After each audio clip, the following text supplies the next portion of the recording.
ನಮಸ್ಕಾರ. MMK TV Kannada ಡಿಜಿಟಲ್ಗೆ ಸ್ವಾಗತ. ನಾನು ಮೋಹನ್. ಬೆಂಗಳೂರು ಗ್ರಾಮಾಂತರ ಜಿಲ್ಲೆಯ ದೊಡ್ಡಬಳ್ಳಾಪುರದಲ್ಲಿ ಮತ್ತೆ ಒಂದು ಭೀಕರ ರಸ್ತೆ ಅಪಘಾತ ಸಂಭವಿಸಿದೆ. ಹೌದು, ಟಾಟಾ ಎಸಿ ವಾಹನ ಮತ್ತು ದ್ವಿಚಕ್ರ ವಾಹನದ ನಡುವೆ ಡಿಕ್ಕಿಯಲ್ಲಿ 28 ವರ್ಷದ ಯುವಕ ಸಾವನ್ನಪ್ಪಿದ್ದಾನೆ. ತಲೆಗೆ ತೀವ್ರ ಪೆಟ್ಟಾಗಿ ಆಸ್ಪತ್ರೆಗೆ ದಾಖಲಿಸಿದರೂ ಚಿಕಿತ್ಸೆ ಫಲಕಾರಿಯಾಗಲಿಲ್ಲ. ಆತಂಕಕಾರಿ ಸಂಗತಿ ಏನೆಂದ್ರೆ, ಕಳೆದ 2 ದಿನಗಳಲ್ಲೇ ಹೆಲ್ಮೆಟ್ ಧರಿಸದೆ ಇದು 3ನೇ ಸಾವಾಗಿದೆ. ಹಾಗಾದ್ರೆ ಈ ದುರ್ಘಟನೆ ಹೇಗೆ ನಡೆಯಿತು? ಸಂಪೂರ್ಣ ವರದಿ ಇಲ್ಲಿದೆ. ಬೆಂಗಳೂರು ಗ್ರಾಮಾಂತರ ಜಿಲ್ಲೆಯ ದೊಡ್ಡಬಳ್ಳಾಪುರದಲ್ಲಿ ಮತ್ತೊಂದು ಭೀಕರ ರಸ್ತೆ ಅಪಘಾತ ಸಂಭವಿಸಿದೆ. ಹೌದು, ಟಾಟಾ ಎಸಿ ವಾಹನ ಮತ್ತು ದ್ವಿಚಕ್ರ ವಾಹನದ ನಡುವೆ ಸಂಭವಿಸಿದ ಡಿಕ್ಕಿಯಲ್ಲಿ ಬೈಕ್ ಸವಾರ ರಾಜು ಎಂಬ 28 ವರ್ಷದ ಯುವಕ ಮೃತಪಟ್ಟಿದ್ದಾನೆ.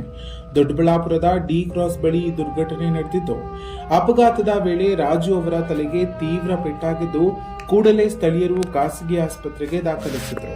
ಆದರೆ ಚಿಕಿತ್ಸೆ ಫಲಕಾರಿಯಾಗದೆ ರಾಜು ಕೊನೆಯುಸಿರೆಳೆದಿದ್ದಾರೆ. ಇನ್ನು ಆತಂಕಕಾರಿ ಸಂಗತಿ ಏನೆಂದ್ರೆ, ಕಳೆದ 2 ದಿನಗಳ ಅಂತರದಲ್ಲೇ ಹೆಲ್ಮೆಟ್ ಧರಿಸದೆ ಸಂಭವಿಸಿದ 3ನೇ ಸಾವು ಇದಾಗಿದೆ. ಮೃತ ರಾಜು ಕೂಡ ಹೆಲ್ಮೆಟ್ ಧರಿಸಲಿಲ್ಲ ಎಂದು ತಿಳಿದು ಬಂದಿದೆ. ಸದ್ಯ ಪ್ರಕರಣ ದಾಖಲಿಸಿಕೊಂಡಿರುವ ದೊಡ್ಡಬಳ್ಳಾಪುರ ನಗರ ಪೊಲೀಸ್ ಠಾಣೆಯ ಪೊಲೀಸರು ತನಿಖೆಯನ್ನ ನಡೆಸುತ್ತಿದ್ದಾರೆ. ರಸ್ತೆ ಸುರಕ್ಷತೆ ಬಗ್ಗೆ ಮತ್ತೆ ಎಚ್ಚರಿಕೆ ಮೂಡಿಸಿರುವ ಈ ಘಟನೆ ಹೆಲ್ಮೆಟ್ ಧರಿಸುವ ಮಹತ್ವವನ್ನ ನೆನಪಿಸಿದೆ.